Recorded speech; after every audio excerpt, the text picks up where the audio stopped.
of an insight as to what your weekly training routine has looked like from a strength perspective and from a cardiorespiratory fitness perspective. How are you breaking it up over these past, well, and you can start off that question by telling us how long you've been focusing specifically for training for this competition. Yeah. So specifically for Hyrox, like I said, about a year. Okay. But I've gone through phases, as you know, as a coach. I mean, you take your athletes kind of through some phases where you've got a ramp up, a build up, and then a deload of some kind, and then probably building up your base again. So for this competition for Worlds, I came off of Houston in March, and I took, I would say I took about 2 weeks.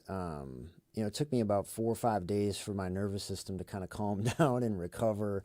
And then I just eased back in for the following 2 weeks. And then I started kind of ramping up, just continuing to build my base, but then sprinkling in some intensity. Yeah.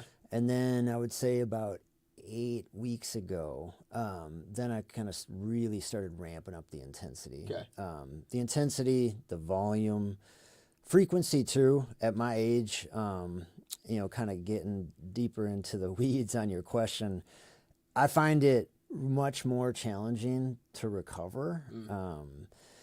All aspects. I think if you ask any sort of Hyrox athlete, it's like, okay, how do you balance this stuff between, especially if you have to work, I don't have the luxury of being a professional athlete where it kind of supports me. So I'm working full days, 5 days a week, and trying to fit this in. And then, like I said, you kind of add the age factor where, for those of you listeners who are still young, it does get more challenging to recover. So, but I do all I can. Lots of things out there that I think I take advantage of that do help me recover day to day, week to week.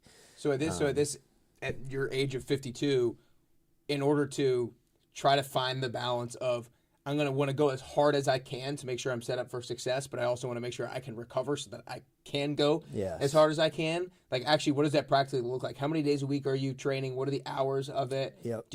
Has it been split up strategically where it's like just strength based, just cardio based, and then you split it some days? Like, talk to us about what that looks like. I'll train usually 5 or 6 days a week. Okay. And what I found, it's sort of, some of it's just intuitive, especially because it is kind of new to me, like the specialization of Hyrox. What I've come to find is I get more specific over, like I said, kind of about 5 weeks ago, 6 weeks ago, started to get more specific. Each workout sort of incorporated some of the different zones. Yep. Running, compromised running, all that stuff amps up a little bit. Versus, and when he says compromised running, it means running in after you've already done something and you're fatigued. Yeah, exactly. Like coming off the burpee broad jump and try to run. When your heart rate is high and you're trying to control it, etc. I think I still enjoy doing all these other things though. Mm-hmm. So, and I found too that when I train for Hyrox, you got to be really careful about trying to do too much, but then too much of like one thing. Right. Like it doesn't make any sense to me as an athlete to, ski or row 1,000 meters at a time every workout. Yeah. So I find myself doing shorter intervals, trying to some overspeed stuff for sure.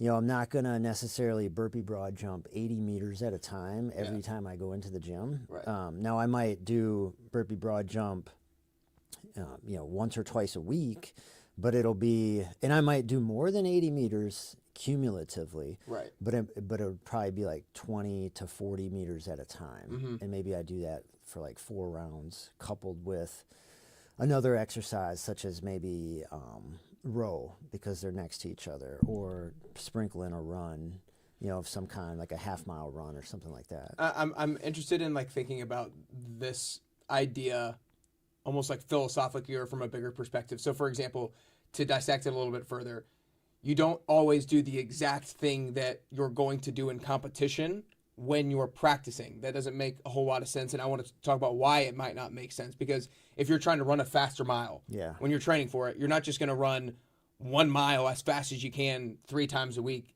That's not going to be the optimal way to get better. That might be a way where you're going to get a little bit better, but is it going to be optimal? No. And same thing with football practice. If you're not going to go to football practice and have a full 4-quarter game because that's, it will get you better, but is it optimal? No. Right. Why do you feel like, and you just apply it to the Hyrox, why do you feel like not doing the exact thing that you will be competing in is the most optimal way to do it? Is it because like physiologically you will actually have better benefits if you don't do it the exact way? Is it mentally, if you do it the exact way it's more draining? Talk to me about that. Yeah. I think physiologically you brought something up that's good. It's you want to continually to kind of give your body some different stimulus, and then you're always teetering. There's so much physical stress that goes into the training, especially when you couple it with all the demands of the rest of our lives. If you were to do the Hyrox, simulate it. Now there's a time and a place for a sim. Like I did a sim a couple weeks ago, and in fact, 2 weeks ago I did basically an overspeed sim of the second half of the race.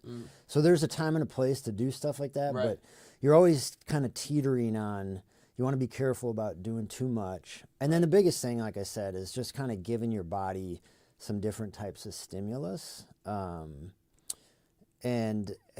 also by cutting it down into, like I used the example of the burpees earlier, you can actually teach your body to go faster, right? So if you don't do the full distance, whether it's 80-meter burpee broad jump and I do 25-meter intervals, or whether it is take the 1,000-meter ski and I break it down into 300 meters or 400-meter repeats, what have you.